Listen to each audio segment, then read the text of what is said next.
प्रिय विद्यार्थियों, इससे पहले के लेक्चर में हमने जीव या आत्मा के संबंध में जैन दर्शन का क्या सिद्धांत है इसे समझा था। आज के इस लेक्चर में हम अजीव द्रव्य की अवधारणा को समझेंगे।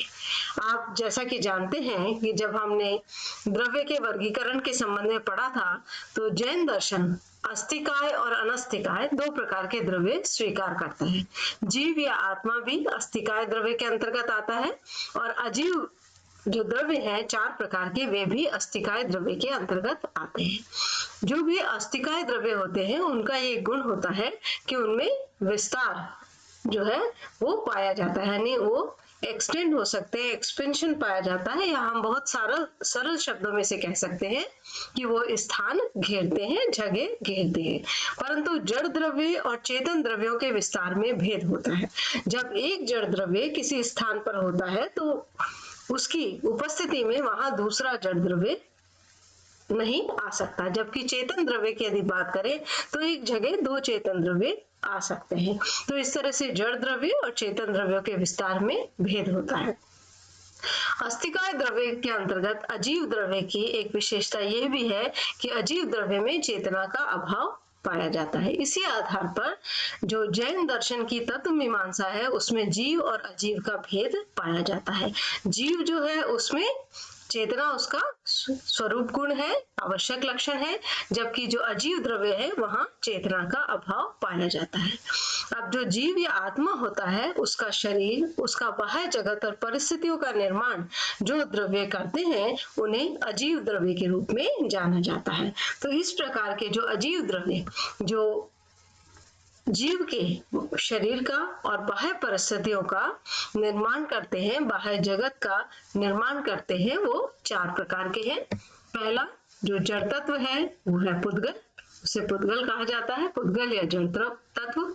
दूसरा है आकाश, जिसमें सभी द्रव्य जहां पर रहते हैं उनका जो आश्रय है उसे आकाश कहते हैं। इसका ज्ञान अनुमान से होता है, यानी प्रत्यक्ष तो नहीं दिखाई देता, परंतु ये जाना जाता है कि अस्थिकाय द्रव्य यदि विस्तार करते हैं, अस्थिकाय द्रव्य यदि स्थान घेरते हैं तो उस स्थान को देने वाला, उस स्थान को उपलब्ध कराने वाला कौन सा तत्व है, तो वो आकाश तत्व है। तो आकाश भी अजीव द्रव्य के अंतर्गत आता है जो सभी द्रव्यों का निवास स्थान है। फिर जैन दर्शन में विशिष्ट अर्थ में दो और द्रव्य सहायक द्रव्य के रूप में स्वीकार किए गए हैं, धर्म और अधर्म, जिनकी चर्चा हम आगे पढ़ेंगे। अब पहला अजीव द्रव्य है पुद्गल, जिसे हम अंग्रेजी में मैटर या जड़ पदार्थ के रूप में भी समझ सकते हैं।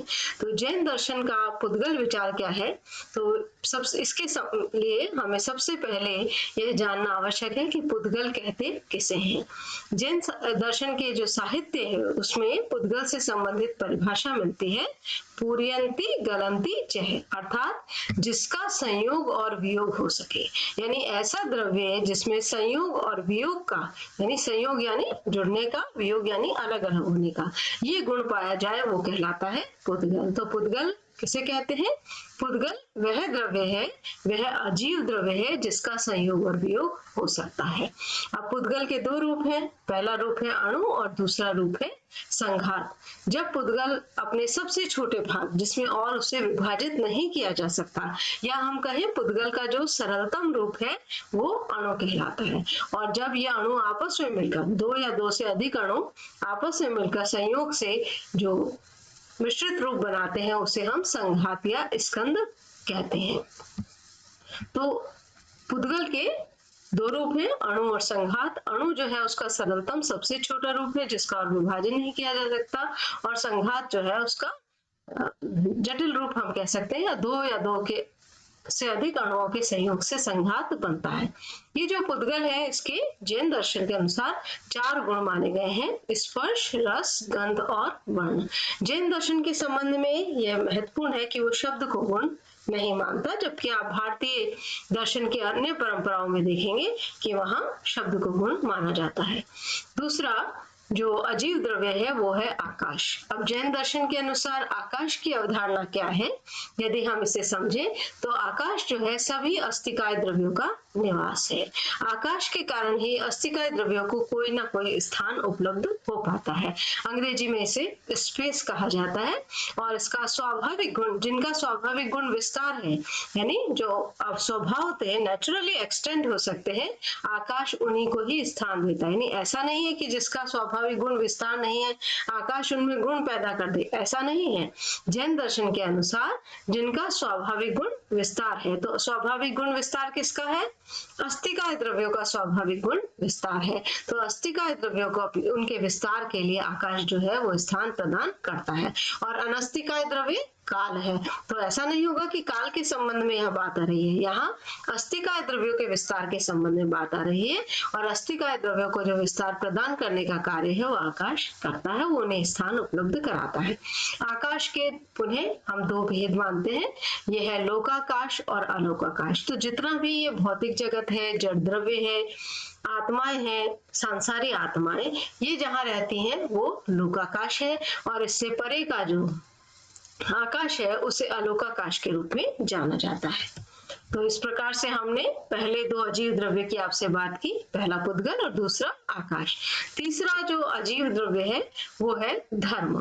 अब धर्म जो है वो जैन दर्शन के अनुसार एक विशिष्ट अर्थ में इस शब्द का प्रयोग किया गया है। यहाँ पर इसका प्रयोग जो है नैतिक धार्मिक अर्थ में नहीं हुआ है। जिसे हम धर्म बोलते हैं, रिलीजन, उस अर्थ में जैन दर्शन में इस शब्द का प्रयोग नहीं किया गया है। तो आपसे परीक्षा के समय में जब जैन दर्शन के अनुसार धर्म या अधर्म की बात आती है तो आप विद्यार्थी विशेष रूप से ध्यान रखें कि यहाँ धर्म और अधर्म जो है उनको अजीव द्रव्य के रूप में, अजीव अस्थिकाय द्रव्य के रूप में स्वीकार किया गया है।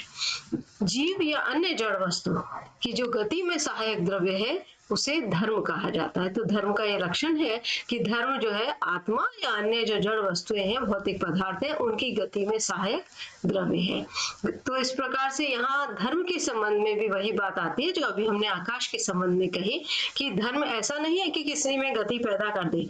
जो गतिशील द्रव्य है, यानी उन द्रव्यों में गति की स्वाभाविक प्रवृत्ति है, और धर्म जो है वो क्या करता है, उनकी गति में सहायक होता है।